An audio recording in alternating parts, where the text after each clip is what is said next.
بسم الله الرحمن الرحيم والسلام يا شروينها دمان مرتشرفت dadka meesha isugu yimi qof walba maqaamkiisa ku salaamaya بسم الله الرحمن الرحيم waxaan ugu inoo akhrinayaa warmartiyeedkii ka soo baxay saddexdii bari ee halkan dood ay ka socotay shirweynaha wada tashiga Puntland 15kii iyo 17kii bisha ka socday magaalada Garowe warmartiyeedkii oo qoon ayaan idin akhrinayaa shirweynaha wada tashiga Puntland warmartiyeedka shirka 17 bisha Maarso 2020 shirweynaha wada tashiga Puntland ee lagu go'aamiyay shirkii golaha xukuumadda Puntland ee ka dhacay xarunta madaxtooyada Boosaaso 7 bishii Febraayo 2020 ayaa si rasmi ah uga furmay qolka shirarka ee jaamacadda Puntland State University Garowe 15 bishii Maarso 2020 soo xirmay 17 bishii Maarso oo ah maanta shirweynaha waxa isugu yimi ergo iyo goobjoogayaal kor u dhaafay 1800 oo qof oo isugu jira golayaasha dawladda Puntland wakiilada Puntland ku metela dawladda federaalka ah istimada Puntland ra'iisul wasaarayaashii hore ee dawladda federaalka ah madaxweynayaashii hore ee Puntland gudoomiyaashii hore ee golaha wakiilada Puntland siyaasiyiin cuqaal nabadoono wakiilo ka socda ururada bulshada ee haweenka dhalinyarada ganacsatada aqoonleyda culimada iyo qurba joogta reer Puntland ujeedka shirka wuxuu ahaa sidii qaybaha kala duwan ee dawladda iyo shacabka ee bulshooyinka reer Puntland u qiimeyn lahaayeen marxaladihii la soo maray 22 sano iyo dheeraadkii la soo dhaafay iyadoo sidoo kalena jihayn lagu sameyn lahaa mustaqbalka aayaha Puntland gudaha iyo dibadba iyadoo dib loo milicsanayo himilooyinkii loo asaasay Puntland muddadii uu shirku socday waxa lagu lafaguray mowduucyo kala duwan oo isugu jira guulaha la gaaray iyo caqabadaha ka jira Puntland federaaleynta dalka iyo xiriirka Puntland iyo dawladda federaalka ah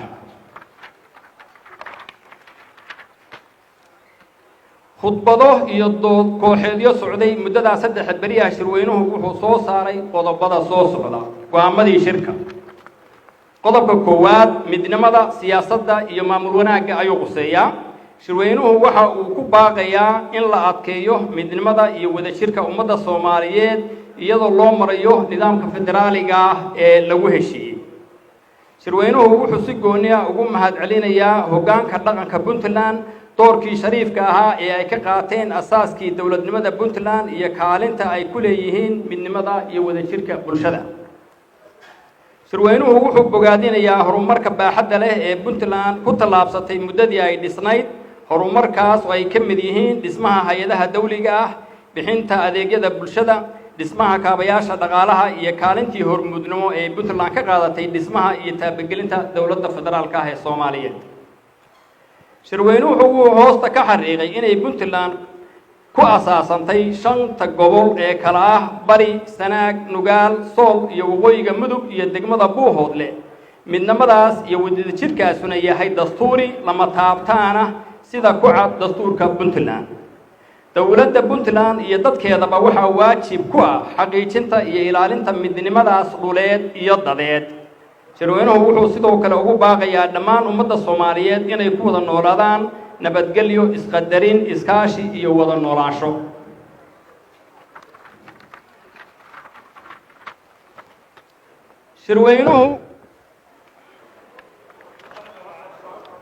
shirweynuhu wuxuu u soo jeedinayaa dawladda Puntland in la qabto shir looga hadlayo dhulka maqan ee Puntland lana sameeyo guddi gaar ah oo dabagala hawlahaas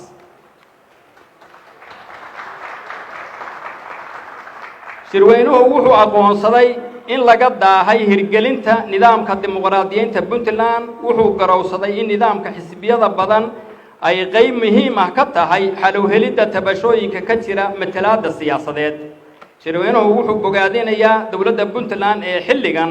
inay goor hore bilowday geedi socodka nidaamka dimuqraadiyeynta wuxuuna ku boorinayaa dhamaystirka geedi socodkaas muddaxileedka dawladdan shirweynuhu wuxuu ugu baaqayaa xukuumaddu inay abuurto jawi iyo saaxad siyaasadeed oo si siman loogu tartami karo lana siiyo daahfurnaan iyo madax bannaani saxaafadda ahna leh shirweynuhu wuxuu kaloo ku dhiirigelinayaa xoogaga siyaasadeed bulshada rayidka ah culimada haweenka dhalinyarada iyo dadweynaha Puntland inay si aan kala har lahayn uga qayb galaan hirgelinta hanaanka dimuqraadiyeynta dalka isla markaana shirweynuhu wuxuu beesha caalamka ka codsanayaa inay ku biiriyaan taageero farsamo iyo mid dhaqaale labadaba barnaamijkaas. shirweynuhu wuxuu ku bogaadinayaa xukuumadda Puntland ambaqaadka maamul wanaagga gaar ahaan dhinacyada dib u habaynta hay'adaha amniga, shaqaalaha rayidka ah, nidaamka maaraynta maaliyadda. shirweynuhu wuxuu kaloo dowladda Puntland ku boorinayaa in la dardargeliyo lana xoojiyo tayeynta madax bannaanida iyo dhammaystirka hay'adaha garsoorka si loo helo cadaalad bulsho oo waafi ah. sidoo kale shirweynuhu wuxuu ugu baaqayaa dowladda Puntland inay asaasto maxkamadda dastuuriga ah. qodobka labaad, amniga. shirweynuhu wuxuu aqoonsaday in argagixisadu tahay masiibo qaran iyo mid caalami ah. Puntlandna shacab iyo dowladba ay mar walba dagaal kula jiraan ciribtirka argagixisada. waxaa xusid mudan iyo bogaadinba mudan howlgalladii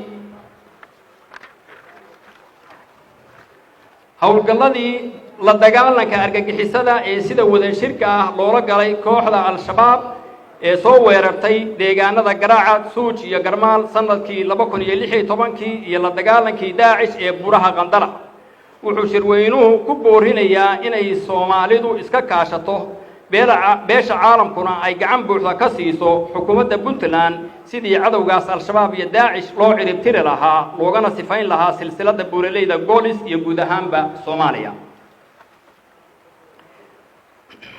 shirweynuhu wuxuu u soo jeedinayaa dowladda inay xakamayso hubka sharci darrada ah ee gacanta shacabka ku jira. cidda kaliya ee haysan karta hub waa ciidamada amniga iyo ciddii kale oo sifo sharci ah loogu oggolaado. shirweynuhu wuxuu u soo jeedinayaa dowladda Puntland inay tallaabo degdeg ah ka qaado maandirooriyayaasha iyo daroogooyinka dhibaatada amni iyo dhaqan ku haya iyagana bulshada. qodobka saddexaad, horumarka iyo adeegga bulshada. shirweynuhu wuxuu garowsaday in heerka dhaqaalaha Puntland aanu dabooli karin baahiyaha shaqo, horumarin, dakhli iyo adeegga bulshadeed. sidaa awgeed waxaa dowladda Puntland lagu boorinayaa inay dejiso istiraatiijiyad koboc dhaqaale oo hadafkeedu yahay yaraynta saboolnimada iyo abuurista fursado shaqo. istiraatiijiyadaas waa inay diiradda saartaa ka faa'iidaysiga khayraadka dabiiciga ah gaar ahaan khayraadka badda, dhiirigelinta maalgashiga iyo ku jahaynta bulshada dhanka wax soo saarka. waxaana loogu baaqayaa in la dardargeliyo dhammaystirka mashaariicda kaabayaasha dhaqaalaha ee muddada dheer soo jiitamayay sida ballaarinta iyo casriyeynta dekedda Boosaaso, dhismaha waddada Ceel Daahir Ceerigaabo, dhismaha dekedda Garaacad, hirgelinta kastamka Tuurdibi iyo dayactirka waddada dheer ee Boosaaso Gaalkacyo iyo Garowe Laascaano, Eyl Garowe. sidoo kale waxaa shirweynuhu ku baaqayaa in la bilaabo dhismaha waddada Guumays Buuhoodle, waddada Kalabayr Caruura, waddada Garowe Taleex, Boocame iyo Faleeryaale, Boosaaso Qandala iyo waddada Garaacad Galdogo. shirweynuhu wuxuu ugu baaqayaa dowladda Puntland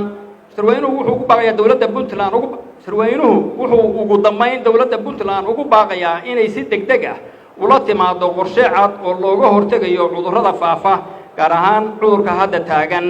oo dunida ku fidaya ee COVID-19. qodobka afraad, xiriirka dowladda federaalka iyo Puntland.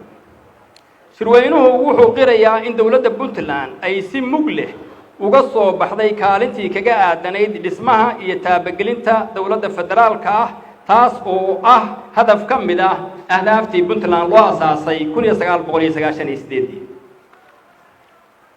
arrimaha dastuurka. maadaama hanaankii dib u eegista dastuurka la baalmaray, maadaama si ulakac ah looga tegay xubnaha ka ah dowladda federaalka ah uga qaybgeli lahaa guddiga madaxa bannaan ee dib u eegista dastuurka, iyo maadaama uusan harin waqti si waafi ah looga fara buuxsan karo lana fulin karo arrimaha asaaska u ah dastuurka sida iswaafajinta dastuurada iyo aftida dadweynaha. shirweynaha wadatashiga Puntland wuxuu ku baaqayaa kuna adkaynayaa dowladda Puntland in dib u eegista dastuurka dowladda federaalka ah ee Soomaaliya dib loo dhigo ilaa iyo muddo xileedka dowladda imanaysa kadib doorashada 2021 si loogu helo waqti waafi ah iyo wadatashi buuxa.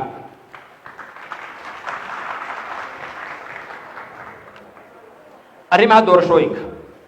shirweynuhu wuxuu cod dheer ka yeeshay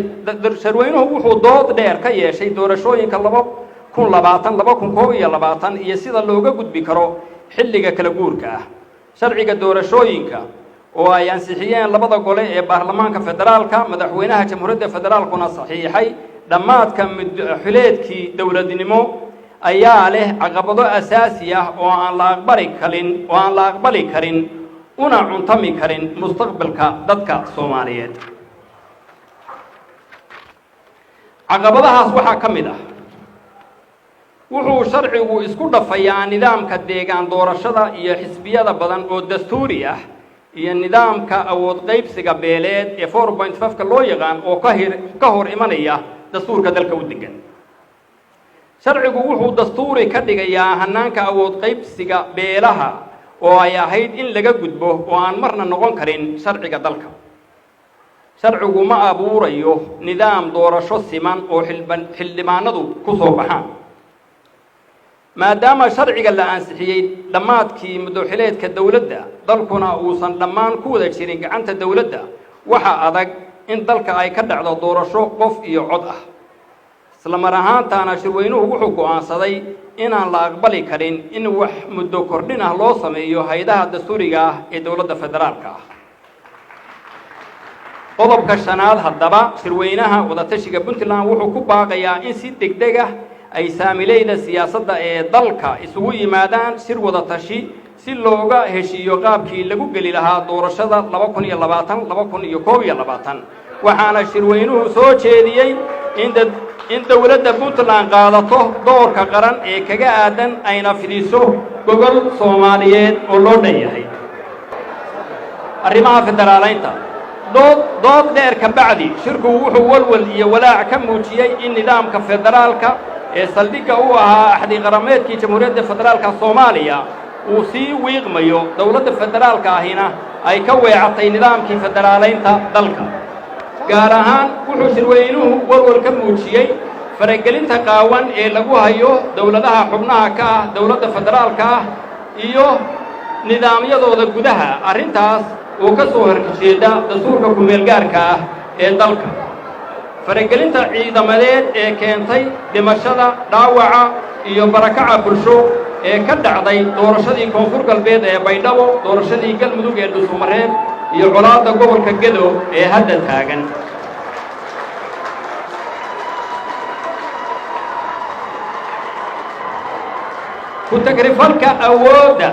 ku tagrifalka awoodda dawladda sida caburinta xoogaga siyaasiyiinta ah ee ka aragtida duwan xukuumadda cunaqabataynta socdaalka hawada iyo xayiraadda waxbarashada ubadka Soomaaliyeed ansixinta sharciyo aan ku dhisnayn wada tashi iyo wada shaqayn dastuuri ah sida sharciga batroolka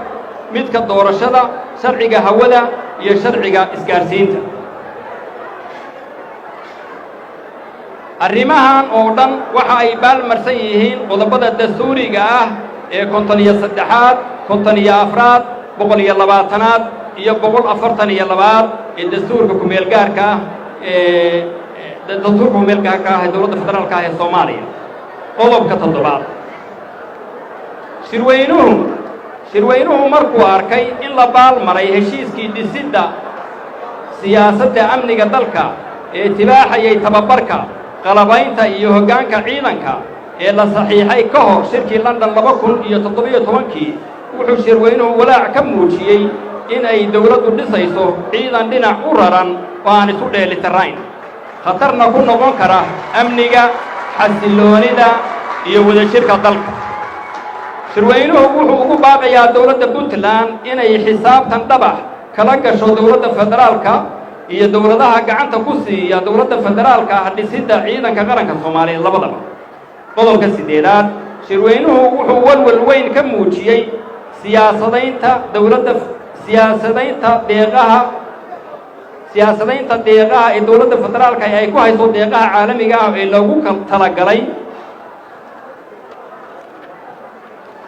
ee lagu talagalay arrimaha bini'aadanimada horumarka iyo adeegga arrimaha bulshada arrintan oo keeni karta sii jiitan colaadda iyo kala qaybsanaanta bulshada Soomaaliyeed shirweynuhu wuxuu ku adkaynayaa dowladda Puntland inay dowladda federaalka iyo beesha caalamka kala xisaabtanto hubinta in deeqaha caalamiga ahi aysan dib u keenin xasiloonida iyo degganaanta dalka Soomaaliya. qodobka 9aad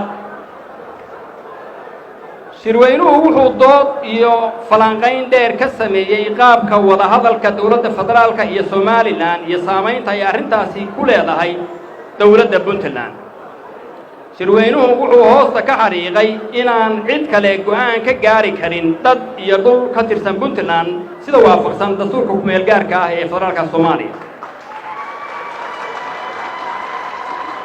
waxaana shirweynuhu ku nuuxnuuxsaday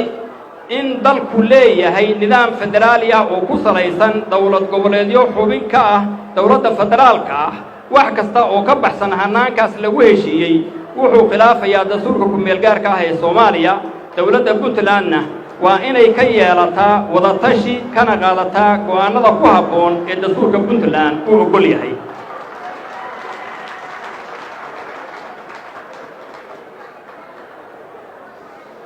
qodobka 10aad haddii ay dowladda federaalku sii wado hareer marista dastuurka dalka iyo burburinta hanaankii lagu heshiiyey ee federaalaynta dalka, shirweynaha wadatashiga Puntland wuxuu dowladda Puntland ugu baaqayaa in iyada oo wakiil ka ah shacabka Puntland ay qaadato go'aan walba oo lagu badbaadinayo masiirka iyo mustaqbalka Puntland ee dastuurku u ogol yahay.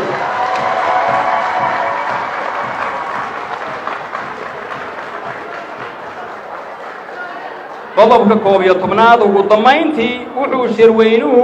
u mahadcelinayaa madaxweynaha Puntland qabashada shirweynaha wadatashiga Puntland. wuxuu sidoo kale shirweynuhu u mahadcelinayaa guddiga qabanqaabada jaamacadda BSU iyo Maxamuud Sheekh Xaamid oo odayga ah oo noo fududeeyey, laamaha amniga iyo cid kasta oo kale oo arrintaa qayb ka geystay. waa mahadsantihiin dhammaantiin.